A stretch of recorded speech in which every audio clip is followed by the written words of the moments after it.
First woman founder हैं एक mutual fund की। ऑलरेडी 40-50 के करीब तो हो चुके हैं।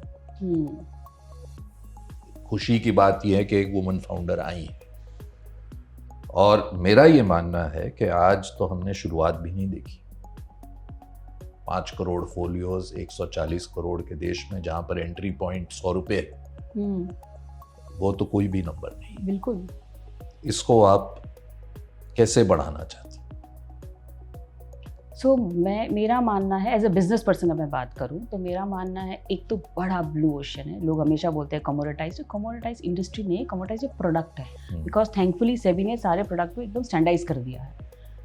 सेकेंडली आप देखिए, हम सब लोग T30 में काम कर रहे हैं, बट सिंस मेरा बैकग्राउंड हमेशा से बियॉन्ड T30 रहा है, B30 में ज़्यादा रहा है। इनफैक्ट मेरा बैकग्राउंड 12 साल जो मैंने पैंटोमेथ में भी काम किया, it was always B30 cities.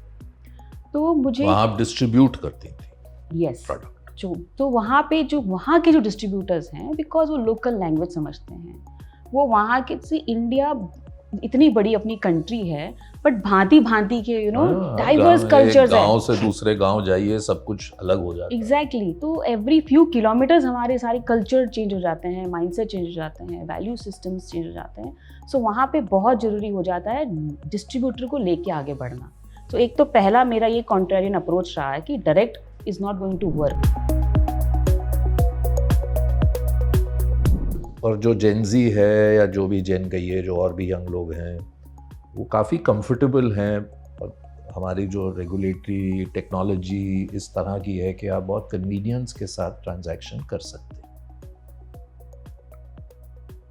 तकलीफ ये आती है कि कौन समझाएगा आपको कि आपको निवेश करना शुरू करना है।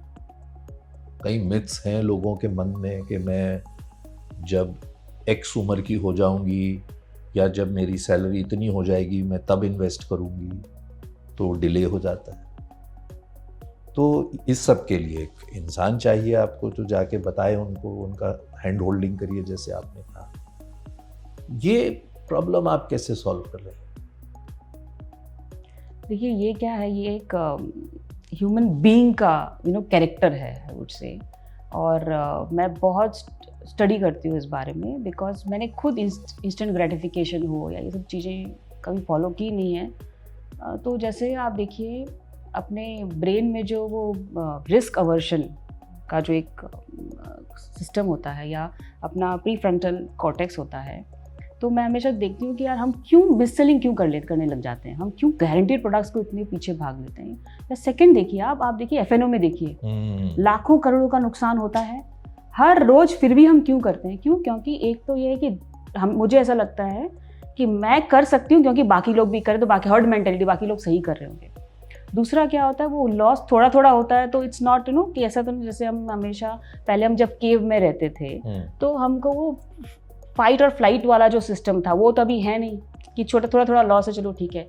तीसरा सबसे बड़ा प्रॉब्लम है, कभी 10 दिन में एक दिन मेरा जब तुक्का लग गया और मैंने रिटर्न बना लिया, तो वो क्या, ब्रेन हमारा बड़ा ओवर कॉन्फिडेंस हो जाता है, यार ये तो वापस लग सकता है।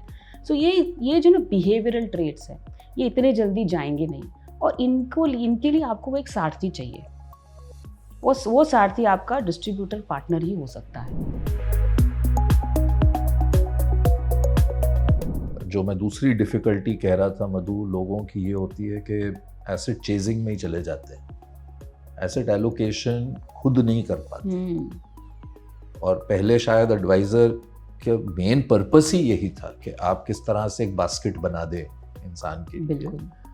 अब अच्छी बात यह है कि जिसको DIY करना है, जैसे आपने कहा डायरेक्ट करना है, खुद जाके करना है, ऐसे भी लोग हैं जो खुद करना चाहते हैं, तो और कुछ नहीं तो कम से कम इसे तो कंसिडर करिए, क्योंकि इसमें आपकी एक ऑटोमेटिक तरीके से एसेट एलोकेशन कुछ हद तक तो हो रही है। यस। और फॉर्चुनेटली बिकॉज हमारी टीम बहुत मैच्योर है, बहुत एक्सपीरियंस के साथ आती है, तो हम हर प्रोडक्ट के पीछे क्या हम ट्रू टू लेबल हैं कि नहीं, ये भी हम बहुत फोकस करते हैं। तो जब हम कहते हैं flexi, are we truly flexible और we are hugging the large caps. जब हम मल्टी एसेट की बात करते हैं, तो मल्टी एसेट मीन्स उसका ड्रॉडाउन इक्विटी से तो हाफ होना चाहिए, तो वैसा प्रोडक्ट होना चाहिए मल्टी एसेट। तो हमने हमारा मल्टी एसेट भी वैसे डिज़ाइन किया है कि हमारा ड्रॉडाउन एटलीस्ट इक्विटी से हाफ होने चाहिए।